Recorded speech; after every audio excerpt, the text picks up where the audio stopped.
Non-candidat qui veut battre campagne. L'ancien président du Sénégal, battu proprement en 2012, se serait sans doute présenté en 2019 s'il n'était pas atteint par la limite d'âge fixée par la Constitution pour être candidat à la présidence de la République.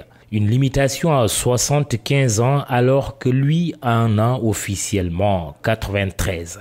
Son fils Karim Wade, recalé pour des raisons judiciaires par le Conseil constitutionnel, le chef du PDS n'avait apparemment d'autre choix que de chauffer la rue publique pour secouer la République, avec l'objectif déclaré d'empêcher la tenue du scrutin du 24 février. Maître Abdoulaye Wade n'est pas candidat. Il faut le dire quitte à se répéter.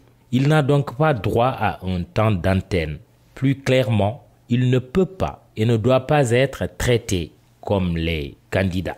Les médias sont mis devant leurs responsabilités.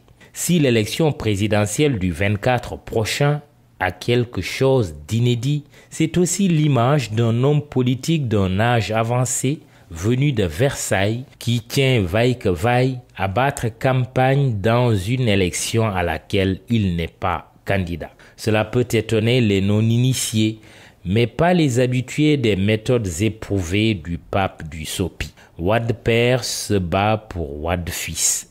Et pour y arriver, après Paris, Dakar vaut bien une messe.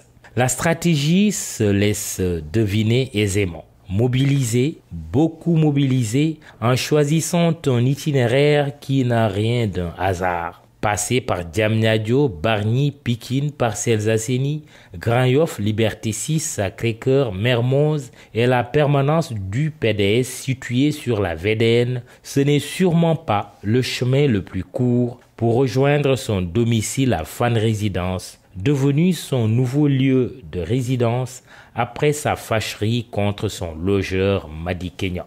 Si le vieux routier politique a jugé utile de faire le tour de Dakar en se rendant dans sa proche comme dans sa lointaine banlieue, c'est pour se jauger avant de jauger l'adversaire en vue de se tailler le boubou de faiseur de roi. Au-delà de ses caprices de vieux renard, l'ancien président de la République peine à quitter la scène politique sur laquelle il a joué tous les rôles. Il est loin le temps où, juriste réputé, il s'enfermait avec le président Senghor dans une suite d'un luxueux hôtel à Khartoum pour en ressortir avec un nouveau statut opposant, ajoutons de contribution.